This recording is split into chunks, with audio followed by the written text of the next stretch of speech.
Da Fiandaca, ok, alla candidatura alle europee, rinuncia a Scilabra, l'impegno del Partito Democratico, le interviste a Zambito e a Zambuto. Davide Saia.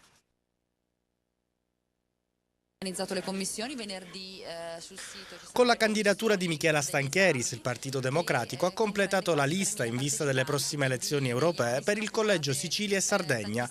La bergamasca Stancheris, assessore regionale in carica e fedelissima di Crocetta, dopo il passo indietro di Nelly Scilabra, è stata in ballottaggio fino all'ultimo con Mariella Lobello. In corsa per un posto all'Europarlamento ci sarà anche Giovanni Fiandaca, docente di diritto penale all'Ateneo di Palermo e direttore del Dipartimento di Studi Europei. E la candidatura di Fiandaca è stata riconosciuta dal segretario regionale Raciti come una svolta culturale e politica nella lotta all'antimafia.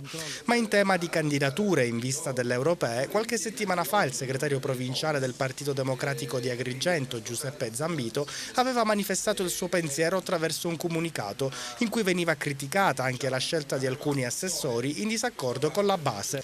Zambito nella sua nota invoca le primarie, contestando duramente il fatto che molte candidature vengano ufficializzate all'insaputa dei tesserati e dopo la polemica Zambito giudica così le candidature del PD. La mia richiesta era evidentemente una provocazione che voleva mettere al centro il fatto che il territorio debba essere coinvolto in tutte le situazioni e questo ne abbiamo discusso con i segretari di circolo appunto per il disagio di cui parlavo prima. Poi sulle candidature io credo che siano delle buone candidature, è chiaro che un po' di rimpianto rimane in merito alla candidatura del sindaco di Lampedusa Nicolini e in merito voglio dire che comunque i contenuti che stavano attorno a quella candidatura, cioè di porre al centro il Mediterraneo, le contraddizioni che stiamo vivendo, in questi giorni stiamo vedendo un attimo la situazione allarmante da un punto di vista anche sociale e anche umanitario, per cui noi dobbiamo recuperare i contenuti che stavano dietro a quella candidatura e farli nostri.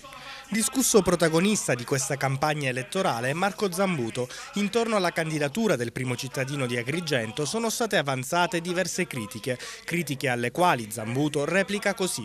Delle polemiche non mi interesso perché il cortile l'ho lasciato in questi anni ad altri, mentre tutti gli altri facevano cortile e l'unica cosa che hanno fatto e fanno è quella di ogni giorno puntare il dito contro di me, proprio facendo scadere il dibattito in una serie di accuse, offese solamente personali, ma senza che portassero un'idea, un'iniziativa, senza che dicessero una cosa da fare per la città. Io ho lavorato da solo, in silenzio, facendo sì che tante cose finalmente si realizzassero, quindi delle polemiche non mi interessano. In molti, presa contezza della candidatura di Zambuto, si saranno chiesti se questo, qualora dovesse venire eletto, resterebbe alla guida del comune di Agrigento o se opterà direttamente per l'Europarlamento, dato che le due cariche per un breve lasso di tempo sarebbero compatibili. Questo quesito è stato sottoposto a Zambito ma anche a Zambuto e se Zambito svia la risposta, Zambuto risponde così. Io resterei sindaco fino a quando il tempo me lo consente, previsto dalla legge, per continuare a fare quello che ho fatto in questi anni, per continuarlo a fare con maggiore determinazione, impegno, servizio, ma per continuare a mantenere stretto e forte il legame della nostra città con il centro dal quale si recuperano i finanziamenti. Io credo che queste sono delle valutazioni che io non sono in grado di poter fare adesso. È chiaro che noi anche della città di Agrigento ci stiamo occupando, è chiaro che noi fino all'altro giorno abbiamo fatto un incontro con i circoli proprio per incentivare un'azione comune con l'amministrazione comunale. Tutti sappiamo che Agrigento ha molte difficoltà, ma noi vogliamo essere molto propositivi e non soltanto limitarci alle critiche che sono facili.